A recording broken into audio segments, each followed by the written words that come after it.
Hi.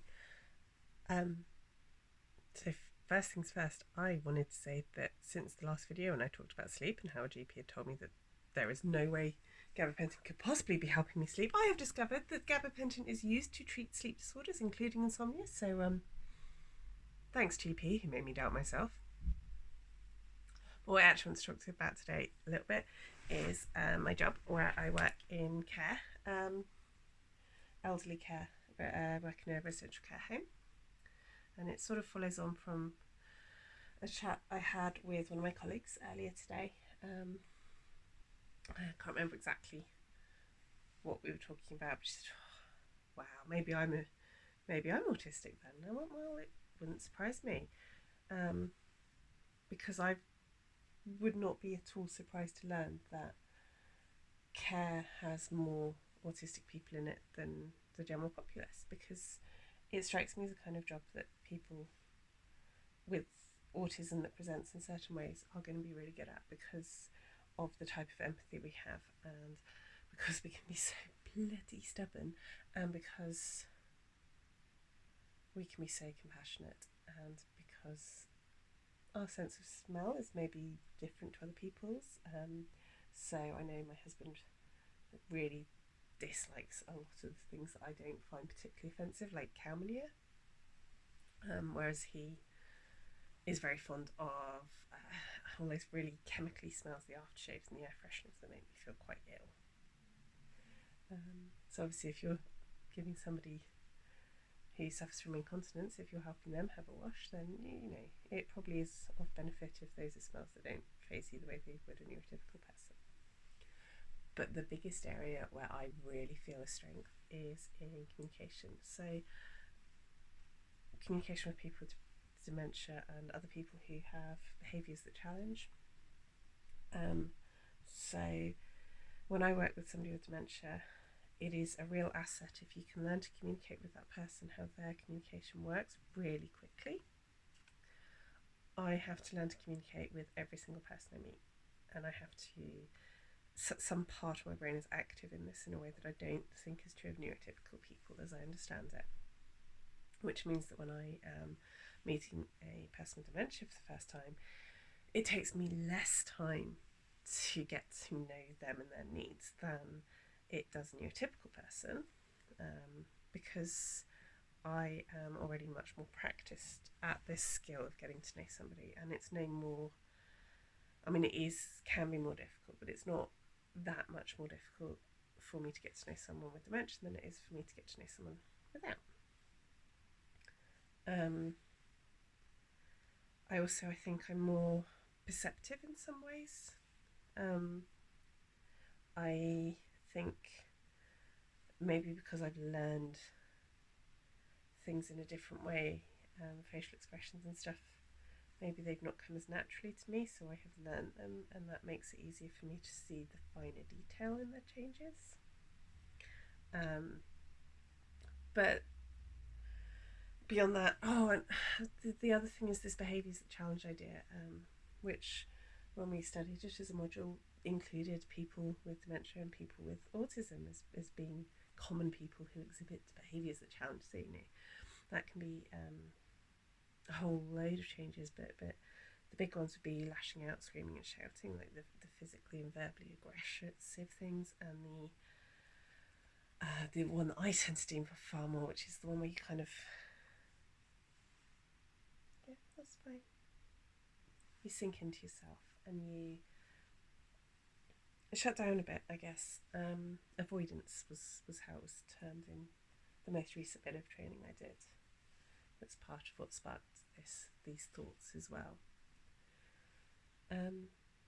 Because I feel similar senses of overwhelm.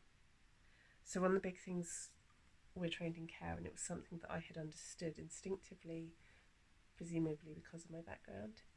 It is the behaviour, not the person, and the behaviour has a cause. There is something that is causing that behaviour, and it's kind of on you as the carer to try and figure out what the underlying problem is, and not blame the person, but try and find out what's wrong. And the example we were given was from somebody who would lash out at one particular carer, and eventually it turned out it's because he didn't like her perfume.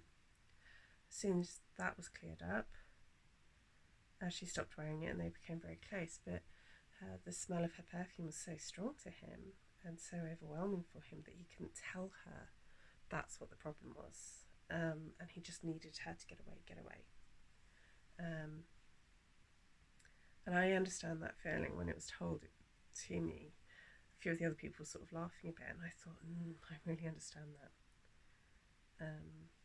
So maybe that's made it a bit easier for me. I think I'm far more sympathetic when somebody exhibits behaviours that challenge, because I look back across my life at times when I have either exhibited behaviours that would have been considered challenging, or I have squashed them right down inside myself until they've become too much and they've burst out.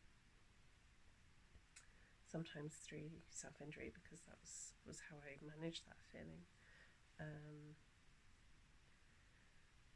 which is not the right way to go.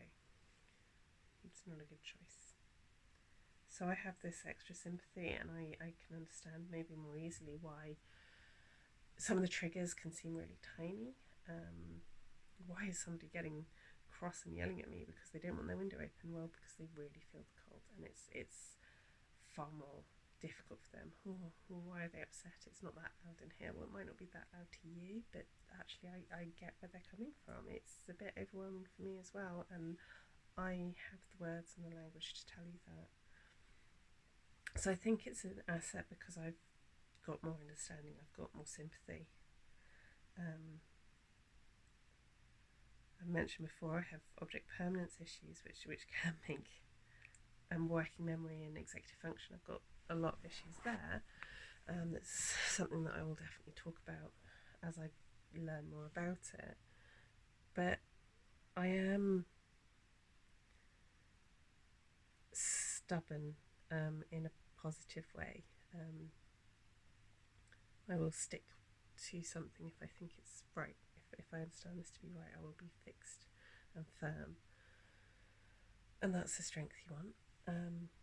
I will challenge authority, although I've discovered that that's only true when I respect the authority. If I don't have much respect for you, I'm actually far less likely to challenge you and more likely to ignore you.